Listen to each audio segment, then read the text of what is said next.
Hey, yo, what's the word, everybody? I'm glad you all joined.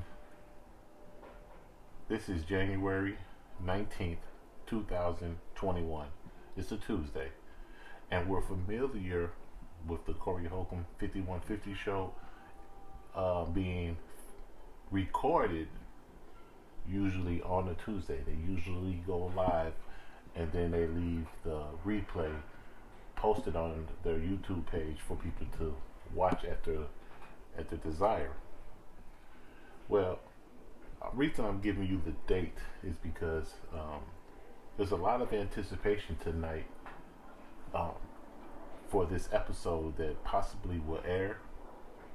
For the simple fact of what happened 7 days ago, last Tuesday, the panel was, of course, Corey, Darlene, Zoe, Craig, and then Marcus, who I believe is one of the assistants, who sometimes gets a little camera time. He sat at the table as well. And if you made it this far, you already know that they had a big fight. But see, everybody's saying this is a Corey versus Zoe fight. See, I want to give y'all a brief rundown on how we got here. And right quick, I'm doing this not to pick a side or to troll or anything like that. See, I'm doing this because I've been tuned in to all of the sideline chatter that has happened since that argument, and I feel like a lot of people are late to the party, and they're admitting as they're commenting and picking sides that they don't know and they're not up to speed on how it got there. Some people are only half the way. I'm not saying that I know the whole entire story. I'm not even nowhere near their location or part of their collective, so I'm not saying that either. But I feel like Corey versus Zoe is too basic. It doesn't cover enough. It's more like Corey versus Darlene. And if you really want to go in depth, Corey versus Grady is really. See, I want to bring everybody's attention to um, the episode on May 17th, 2020. Is called That's a Cap. And the reason I'm bringing everybody to that episode is because that's where the escalation began. That was episode that had Craig, Corey, Dorleen, Zoe, and Grady. Grady being from the Chicago area, if we're allowed to say that. Definitely from Illinois. Him and Corey consider themselves friends. And as we all know, Corey has been going in on Grady a lot all through um, 2021. Even though that was May of 2020, he left it alone for a while, but behind the scenes, apparently, they weren't agreeing. They're not seeing eye to eye, so he started rehashing it and bringing it back. But anyway, first of all, I want to let everybody know that for how you're noticing how many views are happening, and they're upset that Corey even went there on his show. That is what kept us viewing. Now, I was already enjoying this show before that, but that really gave us an incentive to try to catch every show, us who were up to speed. And it's unfortunate that drama can do that, but this is the real world.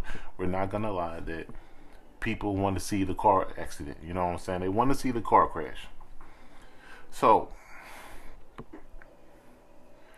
starting with Grady, I feel like Corey was wrong because he expected Grady to admit to being a cheater. So apparently, when you look at that episode, That's a Cap, Corey felt like he needed to get Grady to admit that in 9 years of marriage that he stepped out at least once.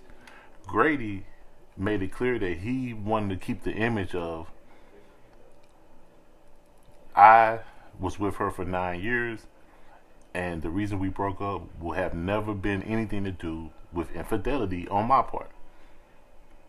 And Corey couldn't let it go. Corey's like, I know you, I know you. And of course, Corey brought up, where you from? I'm from the projects. Where you from? And we never really did get an explanation on why. And Grady asked him time after time during that episode, why is it so matter what part of Chicago I'm from? And Corey never really spit it out. I just want people to know you. I know you. You capping. I know you. See, so many people are on Corey's side against Grady. And I'm telling y'all, Grady, why? He has a right to keep that secret if he chooses to. Now, after the camera's off, he can tell the whole panel, like, yeah, I mean, I stepped out in such and such time. But, you know, like I say, this is airing. They're filming this. This is going to be on the internet forever. Grady have every right. He don't owe none of us or Corey any explanation about what he did in his marriage life.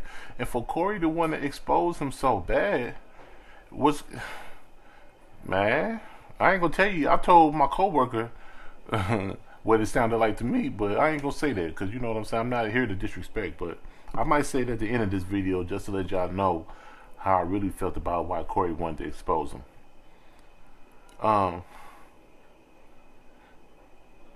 See, he basically attacked Grady's character. And then it was supposed to be done, but Corey kept rehashing it. Now, see, I'm not saying that Grady isn't a liar. What I am saying is that Grady said enough to be left alone. You get what I'm saying? That's not our business if he wanted to keep it. Now, shit like, did you go to such and such high school and Grady lying about that? Yeah, that's something Corey can make a whole episode about. Like, you capping, nigga, you lying about, you did not go to such and such high school. But something about if he had infidelity in his 9-year marriage, that's something that is not our business. And if that man want to tell us what he want to tell us, we have to accept that. His wife currently and his ex-wife could be the one, or his children can be the ones who can demand he be more honest. Not us. Not Corey. Now, what's interesting is during this fight a week ago between Zoe and Corey, Corey once again rehashed where you from and used that as an argument against the person he's arguing with. And he also, what the interesting part is that as he was reflecting on people standing up for Grady, he said it ain't his fault that niggas don't be wanting to admit to their gal, you know what I'm saying, that they got other bitches. And that ain't right. And he'll expose. You know, man, that's motherfucking, that's hoish, bro. You know what I'm saying? In my opinion. Well, hold on. So, the rest of the story, everybody's more up to speed on. Fast forward to 6 days ago, last Tuesday, they going at it hard. But here's the catch. In between, well, I ain't gonna say in between, Corey hinted about hashing it out, squashing the drama with Grady, and then feeling like Grady went behind his back, so he kept bringing it back up. But it's like December 1st changed everything. And matter of fact, January 1st is when he started speaking out. And that's when he started to seem like every Tuesday he wanted to kind of nitpick at Darlene. That's kind of why I wanted to say this, because everybody's focusing on Zoe and Corey. But it was really like Corey and Darlene. Zoe did what everybody who's been watching this happen and develop. He kind of did what we've been waiting on somebody to do. Check Corey on how he's coming at Darlene.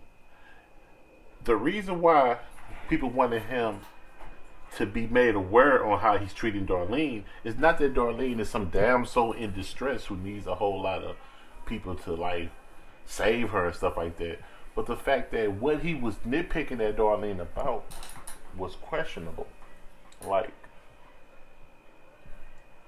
Apparently, Corey feels like he has proof that Darlene has done bisexual things in the past. And just like he was coming at Grady, he started coming at Darlene, starting with the episodes in January. Well, this is still January, but he started coming at Darlene the last couple episodes like, Darlene, admit that you are bisexual. Admit that you have done something bisexual. Admit that you have done something gay. And Darlene is standing on it. Darlene has been firm. Like, I don't care what proof you have. If you have proof, pull it out. Because I'm telling you, I don't swing that way. I never have. He kind of stumbled up when he said, have you ever been in a room with a man and there was another woman in there and sex was going on? She said yes. And she said, I don't want to share that detail. And that just really fueled Corey's fire. Like, see, I told you, you're lying. You're lying. You have done lesbian things. I got proof. I got people that talk in Hollywood. Darlene don't have to admit to that. Darlene has to admit to things like, I had a red Corvette. You feel like she's lying. You know she had a blue Chevy. And you know she lying about having a red Corvette. Things like that, yes, you can go hard a whole episode on her about. But things about her having a lesbian swing in the past, you gotta leave that alone if she don't want to talk about that. That's too personal. Or you could just, you can say that you feel like you can call her out on being a liar and leave it at that. They'd be like, every once in a while you can say, I know you lied about that, and leave it at that. He goes a whole episode, 2 or 3 episodes going off on her like that. Fast forward to a week ago, Zoe, remember the episode where him and Zoe got into the fight? Zoe was doing like Craig and Marcus. He was minding his own business, wasn't bothering Corey. Corey started going in on D again. That made him speak up because it's going on too long. Zoe did what you're supposed to do when you're a man who's sitting around here seeing a woman keep getting picked on like that. You damn near got to do that for your fellow brother. If Grady was here episode after episode like Darlene, and Corey kept on going in on Grady about cheating on his wife, Zoe kind of supposed to speak up too, and so is the other guys, and they're like, Corey, that's dead, bro. Nobody cared.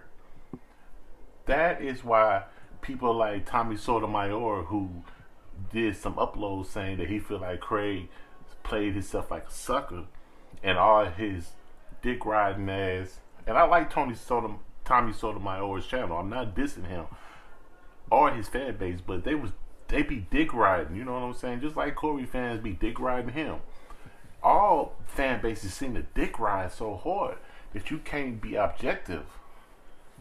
You can't just share the truth. You can't stop people in their tracks from being trolls because they troll on behalf in the name of the person they're fanning out for. And that's the problem I have. That's really why I'm doing this, because not only is people so out of the loop on how this built up and how it got to this, they such dick riders that they just picking sides and going in on the other motherfucker. Even if you pick a side, you ain't got to go in on the other person. You can say, I disagree with Craig.